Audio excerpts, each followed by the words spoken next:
যোৰহাটত বটদ্ৰৱা সমষ্টিৰ বিধায়িকা শিৱামণি বৰাৰ সংবাদমেল। কংগ্ৰেছ দলে নিজৰ পৰিকল্পনাৰ ভিত্তিত আগুৱাই গৈছে। বিধানসভাৰ নীতি নিৰ্দেশনা মানি কংগ্ৰেছ দলে বিৰোধী হিচাপে কিছু প্ৰশ্ন উত্থাপন কৰে। অখিল গগৈ বিধানসভাত নিজে সৰ্বোচ্চ। অখিল গগৈয়ে কেৱল নিজক মিডিয়াৰ আগত উত্থাপন কৰিব বিচাৰে। অখিল গগৈৰ উদ্দেশ্য কেৱল নিজক সকলোৰে আগত দাঙি ধৰা। বিধানসভাৰ মজিয়াত কংগ্ৰেছ দলে কেতিয়াও নিয়ম ভংগ নকৰে। নিয়ম ভংগ কৰে কেৱল অখিল গগৈয়ে। আমি আগন্তুক পঞ্চায়ত আৰু বিধানসভা নিৰ্বাচনৰ বাবে সাজু হৈছোঁ। আপোনালোকে সকলো কথা গম পাইছে। আমাৰ অলৰেডি 11 দিনত আমি 11 দিন আমাৰ এছেম্বলি হৈ গ'ল। 11 দিনতনো আমি কি কৰিছোঁ কি নকৰিছোঁ বিৰোধী দল হিচাপে আৰু ৰাইজৰ জনাটো বহুত প্ৰয়োজন আৰু সেইকাৰণে আমাক প্ৰতিজন বিধায়ককে এখন ডিষ্ট্ৰিক্টত যাবলৈ দিছে যে আমি ৰাইজৰ মাজত অৱগত কৰোঁ কথাখিনি আপোনালোকৰ জৰিয়তে যাতে আমি অৱগত কৰিব পাৰোঁ। সেইকাৰণে মই আজি আপোনালোকৰ মাজত উপস্থিত হ'লোঁ। বহুতখিনি 11 দিনত বহুতখিনি কথা থাকে। গোটেই কথাখিনি আপোনালোকক এতিয়া গ'লে 3-4 ঘণ্টা লাগি যাব। মই সেইকাৰণে নোট কৰি আনিছোঁ। মই খালি আপোনালোকক কথাখিনি ক'ম আৰু মই দিও দিছোঁ আপোনালোকক কপি আৰু শেষত কিবা থাকিলে আপোনালোকে মোক সুধিব পাৰে। পঞ্চদশ অসম বিধানসভাৰ অন্তিমখন পূৰ্ণাংগ বাজেট অধিৱেশন সম্প্ৰতি চলি আছে।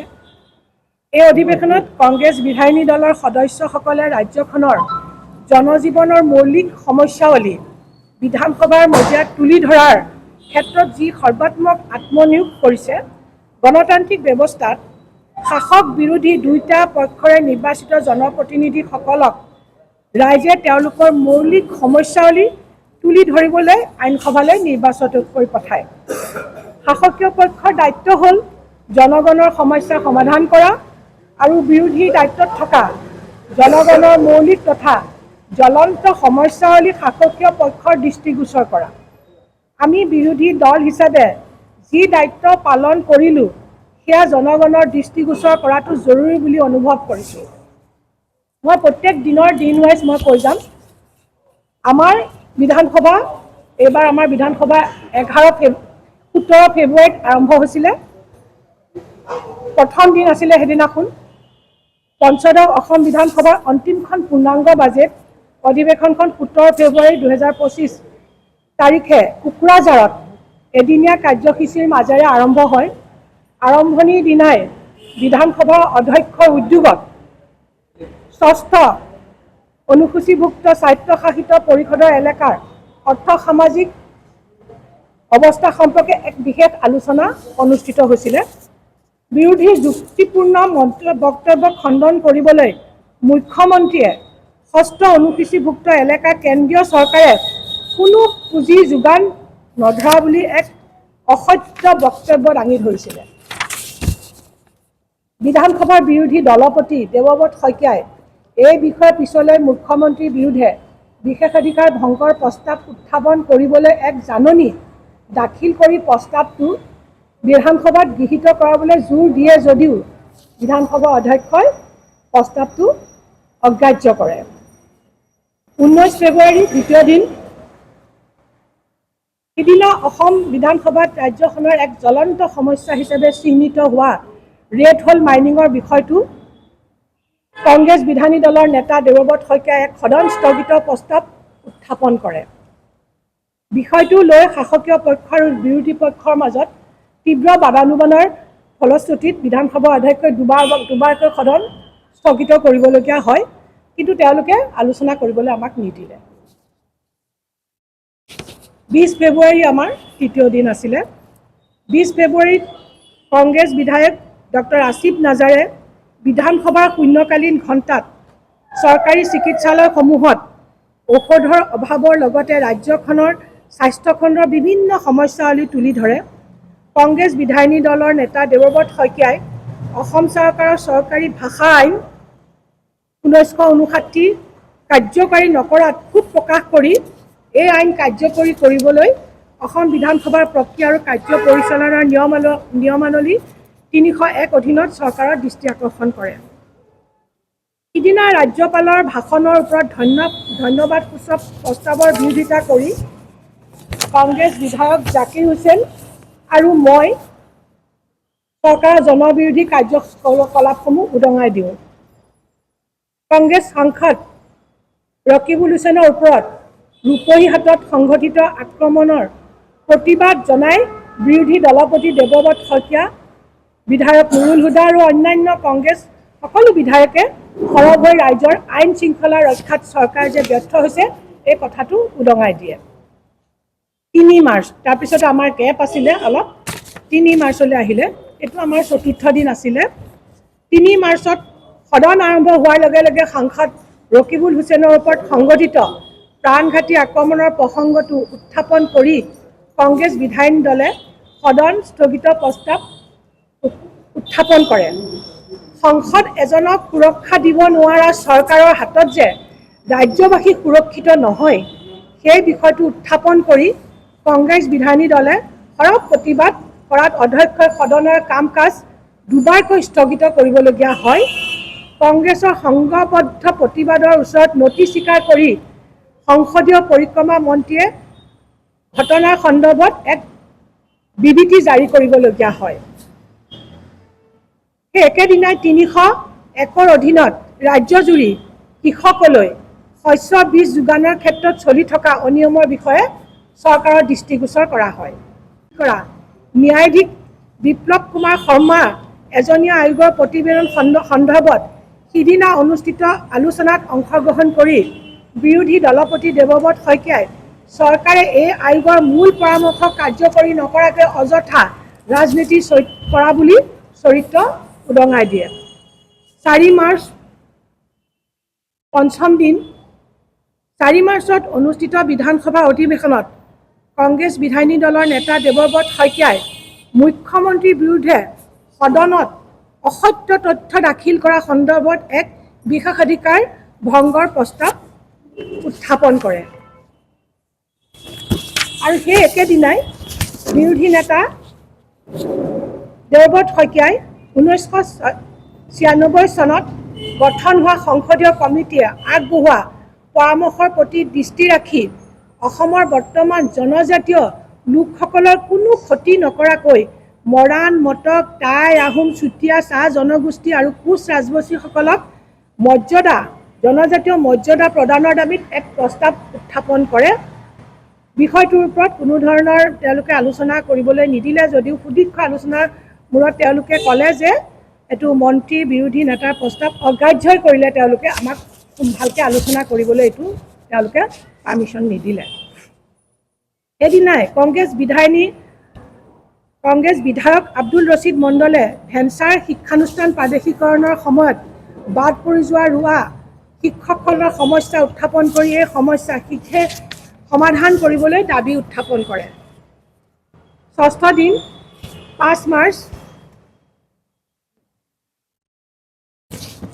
বিধানসভাৰ চলিত অধিৱেশনৰ ৭ম দিনা অৰ্থাৎ ৫ মাৰ্চত বিধায়ক আব্দুল ৰছিদ মণ্ডল আৰু জাকিৰ হুছেইন চিকদাৰে ৰাজ্যখনৰ জ্বলন্ত নিবনুৱা সমস্যা আৰু সমাধানৰ দাবীত এক গুৰুত্বপূৰ্ণ প্ৰস্তাৱ উত্থাপন কৰে।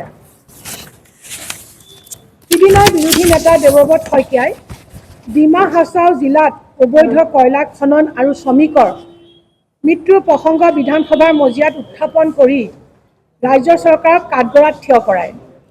কংগ্ৰেছ বিধায়কদ্বয় ক্ৰমে দিগন্ত বৰ্মন আৰু জাকিৰ হুছেইন চিকদাৰে এই আলোচনাত অংশগ্ৰহণ কৰি ৰাজ্য চৰকাৰক কঠোৰ সমালোচনা কৰে। তাৰপিছত ৬ মাৰ্চ, ৭ম দিন।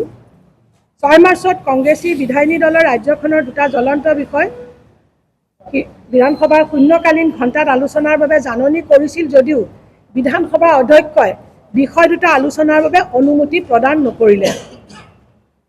ইয়াৰে এটা বিষয় আছিল কেন্দ্ৰীয় চৰকাৰে ৩য় আৰু ৪ৰ্থ বৰ্গৰ পদত নিযুক্তি দিয়াৰ বাবে অসমত অনুষ্ঠিত কৰা নিয়োগৰ কাৰ্যসূচীত বহিৰাজ্যৰ প্ৰাৰ্থীয়ে অধিকাংশ নিযুক্তি লাভ কৰাৰ পৰিপ্ৰেক্ষিতত ৮০% পদ থলুৱা যুৱক যুৱতীক দিয়াৰ বাবে সংৰক্ষিত কৰিবৰ কাৰণে তেওঁলোকৰ আগত এইটো বিষয় আছিলে, কিন্তু এইটো তেওঁলোকে আলোচনা কৰিবলৈ এইটো আমাক অনুমতি নিদিলে। আৰু সেই একেদিনাই স্বায়ত্তশাসিত পৰিষদ সংশোধনী বিধেয়কৰ ওপৰত অনুষ্ঠিত আলোচনাত ভাগ লৈ বিৰোধী দলপতি দেৱব্ৰত শইকীয়া, কংগ্ৰেছ বিধায়ক যাদৱ স্বৰ্গীয়াৰী আৰু আব্দুল ৰছিদ মণ্ডলে স্বায়ত্তশাসিত পৰিষদসমূহৰ ক্ষেত্ৰত বৰ্তমান চৰকাৰৰ নেতিবাচক কাৰ্যকলাপ উদঙাই দি সমস্যা সমাধানৰ দাবী উত্থাপন কৰে। বিৰোধী দলপতি দেৱব্ৰত শইকীয়া আৰু দিগন্ত বৰ্মনে একেটা দিনত অনুষ্ঠিত GST সংশোধনী বিধেয়ক তথা কংগ্ৰেছ বিধায়ক আব্দুল ৰছিদ মণ্ডলে পৌৰ নিগমৰ সংশোধনী বিধেয়কৰ ওপৰত আলোচনাত অংশগ্ৰহণ কৰি চৰকাৰ জনবিৰোধী নীতিৰ কঠোৰ সমালোচনা কৰে। 7 মাৰ্চ অষ্টম দিন 7 মাৰ্চত কংগ্ৰেছ বিধায়ক ক্ৰমে আব্দুল ৰহিম আহমেদ, আব্দুল বাটেন খণ্ডকাৰ আৰু ডক্টৰ আসিফ নাজাৰে আলোচনাত অংশগ্ৰহণ কৰি ভয়াৱহ নিবনুৱা সমস্যাৰ পৰা ৰাজ্যখনৰ যুৱক যুৱতীক পৰিত্ৰাণ দিয়াৰ স্বাৰ্থত বিশেষকৈ স্নাতক আৰু স্নাতকোত্তৰ ডিগ্ৰীধাৰী শিক্ষিত নিবনুৱাসকলক আত্মসংস্থাপনৰ বাট প্ৰশস্ত কৰিবলৈ তেনে নিবনুৱাসকলক কমেও 5 লাখ এককালীন সাহায্য দিবলৈ এটা নীতি প্ৰস্তুত কৰিবলৈ দাবী উত্থাপন কৰে। ডিটেইলছত দিয়ে দিছোঁ, গোটেইখিনি যেতিয়া সময়ৰ অলপ মানে গোটেইখিনি ক'লে 2 ঘণ্টামান লাগিব, সেইখিনি মই চাই গোটেই ছাবজেক্ট গোটেইখিনি মই ইয়াত দি দিছোঁ। অসম চুক্তি বিভিন্ন দফা ৰূপায়ণ সম্পৰ্কে বিধানসভাত কৰা মোৰ তৰাবিহীন প্ৰশ্নৰ উত্তৰত অসম চুক্তি ৰূপায়ণ বিভাগৰ মন্ত্ৰী মহোদয়ে দিয়া উত্তৰো মই ইয়াৰ লগত গাঁঠি দিছোঁ। গুজৰাটৰ বনতৰালৈ অসমৰ জীৱ জন্তু লৈ যোৱা সম্পৰ্কে পৰিৱেশ আৰু বন বিভাগৰ মন্ত্ৰী মহোদয়ে উত্তৰত কয়, গুৱাহাটী চিৰিয়াখানা আৰু অসমৰ অন্য প্ৰান্তৰ পৰা কোনো জীৱ জন্তু বনতৰালৈ লৈ যোৱা নাই। বিভাগীয় মন্ত্ৰী মহোদয়ৰ উত্তৰত আমি সন্তুষ্ট হ'ব পৰা নাই। আপোনালোকে নিজেই বিভিন্ন বাতৰি কাকতত দিছে। চব মই এইখিনি শেষ হৈ আছে, তাৰপিছত আপোনালোকৰ সুধিবলগীয়াখিনি আপোনালোকে সুধিব পাৰিব। যিখিনি বনতৰালৈ তেওঁলোকে কৈছে যে কোনো জীৱ জন্তু বনতৰালৈ যোৱা নাই, এই প্ৰশ্নৰ উত্তৰত আমি সন্তুষ্ট হ'ব পৰা নাই। সকলোৱে জানে তেওঁলোকে কি কৰি আছে, কাৰণ কেইবাবাৰো নিশা জীৱ জন্তু লৈ তাক চিৰিয়াখানাৰ পৰা উলিয়াই নিয়া ৰাইজে নিশা পহৰা দিবলগীয়া হৈছিলে। শেষত মই এইখিনিয়ে কওঁ যে মোৰ প্ৰশ্ন মন্ত্ৰী মহোদয়ে উত্তৰ সঠিকভাৱে দিবই নোৱাৰিলে, গতিকে চালে বাৰে কোবাই পেলাই প্ৰশ্নৰ উত্তৰবোৰ দিয়ে বিধানসভাত, তেওঁলোকে আচল কথাটো ঢাকি পেলাই তেওঁলোকে তেনেকৈ দিয়ে। এইখিনিয়ে মই আজি ক'লোঁ, গোটেই কথাখিনি ইয়াত গোটেই ডিটেইলছত এই গোটেইখিনি আছে। আৰু আপোনালোকৰ মানে যিখিনি গভৰ্ণমেণ্ট অৰ্ডাৰ ৰেড হিল মাইনিঙৰ ওপৰত কেনেকৈ SOP কৰিছিলে গোটেইখিনি বস্তু মই আপোনালোকক জনাইছোঁ। এইখিনিয়ে মই ক'লোঁ, যিহেতু আমাৰ বিধানসভা আমাৰ বাজেট অধিৱেশন এতিয়াও শেষ হোৱা নাই, আমি 11 দিন অতিক্ৰম কৰিলোঁ, বাকী কেইদিন আমাৰ কৰিবলৈ আছে, আকৌ 21 তাৰিখৰ পৰা পুনৰ হ'ব। আমি এইখিনি কথা ৰাইজক অৱগত নকৰিলে আমাৰ অসুবিধা হ'ব, কাৰণ মাজে মাজে শুনিবলৈ পোৱা যায় যে আমি বিৰোধীসকলে আমি গুৰুত্বপূৰ্ণ ভূমিকা গ্ৰহণ কৰা নাই, এনেকুৱা কিছুমান প্ৰচাৰ কৰে, কিছুমান প্ৰচাৰ কৰি থাকে, তেওঁলোকেই প্ৰচাৰ কৰে। গতিকে আমি আপোনালোকৰ জৰিয়তে ৰাইজৰ মাজত আমি এইটোৱে ক'ব খোজোঁ যে আমিও যে বিৰোধী হৈ আমি চৰকাৰক থকা সৰকা কৰিছোঁ, আমি সমালোচনা কৰিছোঁ, আমি তেওঁলোকৰ ভুল ভ্ৰান্তিখিনি উদঙাই দিছোঁ এইবাৰ বিধানসভাত, এই বাজেট অধিৱেশনত। এইখিনি যাতে ৰাজ্যৰ মাজলৈ যায়, এইখিনি ক'বৰ কাৰণে আজি আপোনালোকৰ মাজত উপস্থিত হ'লোঁ। নাই, এইখিনি শেষ কৰিলোঁ মই। নাই সেইটোৱে কৈছোঁ। চাওক, মই সেই উত্তৰটো মই দিম, মই উত্তৰটো দিবই আহিছোঁ। এইটোৱে কোৱা যে অখিল গগৈয়ে বিধানসভাৰ কোনো নীতি নিয়ম কাৰ্যপ্ৰণালী নামানে। বিধানসভা এখন চলিবলৈ হ'লে এটা নীতি নিয়মৰ মাজেৰে চলিব লাগে। আমি যে কুৱেশ্যন কৰোঁ, ইয়াত যে মই বহুতৰ বিধায়কৰ নামবোৰ গালোঁ, তাততো চবতে মোৰ নাম নাই, কিন্তু মই প্ৰত্যেকটো বিভাগতে কুৱেশ্যন কৰিছোঁ, প্ৰত্যেকটো বিভাগতে মই 301 দিছোঁ, 54 দিছোঁ, মই প্ৰত্যেকতে দিছোঁ, 105 দিছোঁ, কিন্তু মোৰ সেইটো লটাৰীত নাহে। যিকেইটা লটাৰীত আহিছে সেইকেইটা আপোনালোকৰ মাজত অৱগত কৰিছোঁ। কুৱেশ্যনটো প্ৰতিদিনাৰে কুৱেশ্যন আছিলে, মই দিব নোৱাৰোঁ, কিন্তু অখিল গগৈ ডাঙৰীয়াই সকলোতে সোমাই যায় তেওঁ, আৰু সেইকাৰণে তেওঁ বিধানসভাৰ পৰা তেওঁ বহুত মানে তেওঁক বাৰে বাৰে বহিষ্কাৰ কৰি থাকিবলগীয়া হয়, আপোনালোকে দেখিছে। আমি নিষ্ক্ৰিয় বুলি নক'ব, মই সেইকাৰণে আজি যে আপোনালোকৰ এখন গোটেইখন মই পঢ়ি দিছোঁ। আমি কি কৰিলোঁ, আমি ৰুল ব্ৰেক কৰিব নোৱাৰোঁ। আমি বিৰোধী দল, মই কৈছোঁ আমি বিৰোধী দল, আমি ৰুল ব্ৰেক কৰিব নোৱাৰোঁ। অখিল গগৈয়ে যিকোনো মেটাৰতে, যিহেতু তেওঁ ছিংগুল মেন বিধানসভাত, তেওঁ জাপ মাৰি পেলাই তেওঁ সোমাই যায়, আৰু তেওঁ সদায় মেডিয়াৰ মিডিয়াৰ ওচৰত তেওঁ নিজকে দেখুৱাবৰ কাৰণে যায়। আমাৰ কথা নহয়, আমাৰ সত্যটো আমি উপস্থাপন কৰিব লাগে বিধানসভাত, কিন্তু মিডিয়াৰ আকৰ্ষণ কৰিবৰ কাৰণে আমি ৰুল ব্ৰেক কৰিব নোৱাৰোঁ বিধানসভাত। কিছুমান নীতি নিয়মেৰে বিধানসভা চলে, লিখিত হিচাপে হৈ গৈছে, এইখিনি লিখিত হিচাপে দিয়া হৈছে।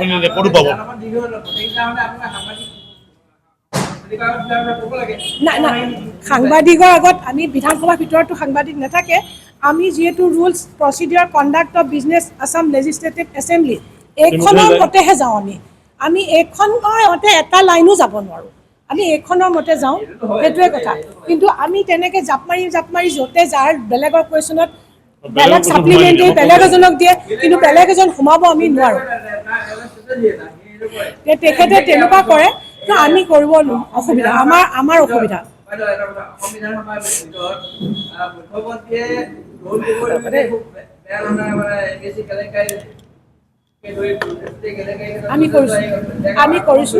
আমিও কৰিছোঁ, ইয়াত দিছোঁ আপোনালোকক। নাই চাওক, অখিল গগৈ হ'ল অখিল গগৈ আমাৰ কংগ্ৰেছ দলৰ, অখিল গগৈ আমাৰ কংগ্ৰেছ দলৰ নহয়। গতিকে আমি ৰুল মতে যি কৰিব লাগে আমি কৰিছোঁ, আমি ৰুলৰ বাহিৰত যাব নোৱাৰোঁ। আৰু তেখেতৰ দল বেলেগ, আমাৰ দল বেলেগ, গতিকে তেখেতে কি কৰিছে সেইটো আমাৰ লুকআউট নহয়। 10 মাৰ্চৰ দিনটোত অসম বিধানসভাৰ বিত্তমন্ত্ৰী ডাঙৰীয়ানী অজন্তা নেওগ ডাঙৰীয়ানীয়ে 2025-26 বিত্তীয় বৰ্ষৰ বাজেট দাখিল কৰাৰ পিছত কংগ্ৰেছ বিধায়িনী দলৰ প্ৰতিজন সদস্যই এই বাজেটৰ নেতিবাচক দিশবোৰ বিধানসভাৰ ভিতৰে বাহিৰে জনগণৰ সন্মুখত তুলি ধৰাৰ প্ৰয়াস কৰি আহিছে। আমি সকলোৱে এই দিনটোত আমি পাৰ্টিচিপেট কৰিছিলোঁ। বাজেটৰ যিটো বাজেট দিছিলে বাজেটৰ ওপৰত আমি পাৰ্টিচিপেট কৰিছিলোঁ। তাৰপিছত আহিলে 11 মাৰ্চ, দশম দিন। 11 মাৰ্চত বিধায়ক খলিলুদ্দিন মজুমদাৰে শূন্যকালীন ঘণ্টাত গড়কাপ্তেনী বিভাগৰ অমনোযোগিতাৰ আৰু দায়িত্বহীনতাৰ ফলত দুৰ্দশাগ্ৰস্ত হৈ পৰা আৰু দলঙৰ সমস্যা সমাধানৰ দাবীত সৰব হৈ পৰে। দেৱব্ৰত শইকীয়াই শূন্যকালীন ঘণ্টাত গৃহ বিভাগৰ অধীনত গৃহৰক্ষী, জোৱান আৰু অসামৰিক প্ৰতিৰক্ষা বাহিনীৰ কৰ্মীসকলৰ সমস্যাৱলী বিধানসভাৰ মজিয়াত উত্থাপন কৰি ক্ষীপ্ৰ সমাধানৰ দাবী উত্থাপন কৰে। আৰু সেই একেদিনাই মই অসম বিধানসভাৰ প্ৰক্ৰিয়া আৰু কাৰ্য পৰিচালনা নিয়মাৱলীৰ 54 নম্বৰ অধিনিয়মৰ অধীনত ৰেচম খণ্ডৰ পয়ালগা অৱস্থাৰ প্ৰসংগ উত্থাপন কৰি এই সমস্যাৰ আশু সমাধানৰ দাবী উত্থাপন কৰোঁ। 12 মাৰ্চ, একাদশ দিন। 12 মাৰ্চৰ দিনটোত প্ৰশ্নকালীন ঘণ্টাৰ পিছতেই বিৰোধী দলপতি দেৱব্ৰত শইকীয়াই 7 বছৰ ধৰি অস্থায়ী পদত কৰ্মৰত অৱস্থাত থকা তথা ৰাজ্য চৰকাৰে বৰ্খাস্ত কৰা অসমৰ পলিটেকনিক শিক্ষা প্ৰতিষ্ঠানৰ শিক্ষকসকলৰ সমস্যাৰ প্ৰসংগ আলোচনাৰ বাবে এক সভাস্থগিত প্ৰস্তাৱ উত্থাপন কৰে।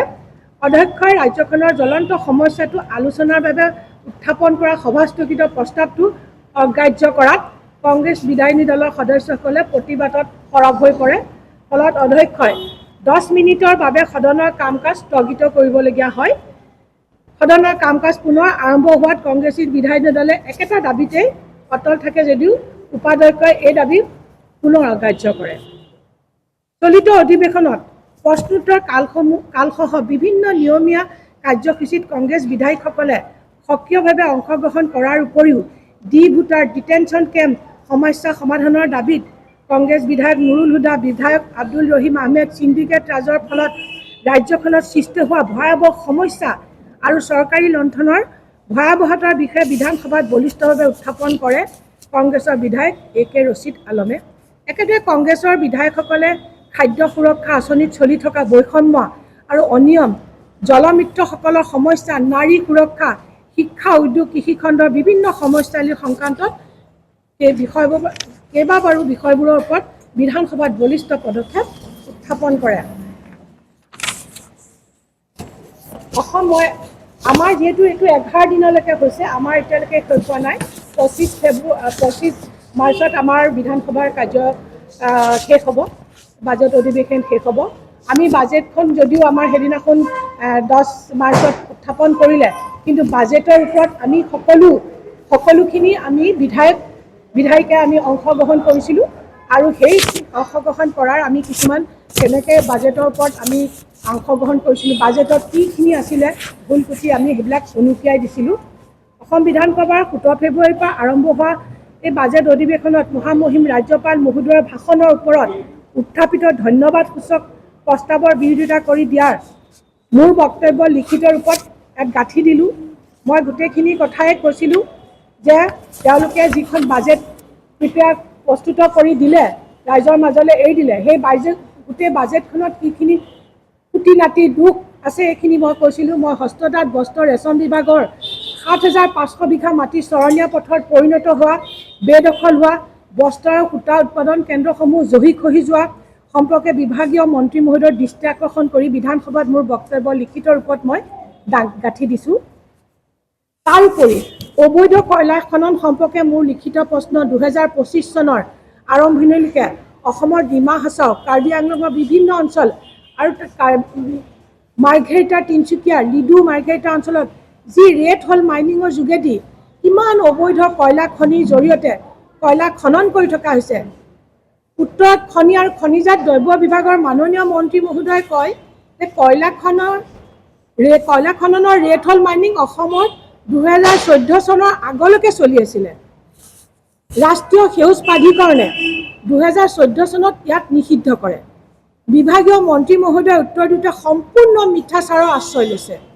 উত্তৰৰ লগত সংলগ্ন কৰি দিয়া 16 তাৰিখৰ মৰিগাঁৱত হোৱা কেবিনেট বৈঠকত কাৰ্যাৱলীৰ এক্সট্ৰেকত মুখ্য সচিবক ৰেড হল মাইনিং বন্ধ কৰিবলৈ SOP প্ৰস্তুত কৰিবলৈ দিয়া নিৰ্দেশ আৰু খনি আৰু খনিজ দ্ৰব্য বিভাগৰ অতিৰিক্ত সচিবে ৰেড হল মাইনিঙৰ ওপৰত তৎক্ষণাৎ ব্যৱস্থা ল'বলৈ সংশ্লিষ্ট সকলোকে 3/2/25 তাৰিখে ECE 606480/5 চিঠি যোগে নিৰ্দেশ দিয়া প্ৰমাণ 2025 চনৰ আৰম্ভণিলৈকে ব্যাপক হাৰত অবৈধ কয়লা খনন, অবৈধ কয়লাৰ সৰবৰাহ চলি আছিল। ইয়াৰ লগত মোৰ লিখিত প্ৰশ্ন আৰু বিভাগীয় মন্ত্ৰী মহোদয়ে দিয়া উত্তৰ সকলোখিনি গাঁঠি দিয়া হ'ল। সময়ৰ খবৰ সময়ত পাবলৈ ফ'ল' কৰক টাইম অফ আছাম।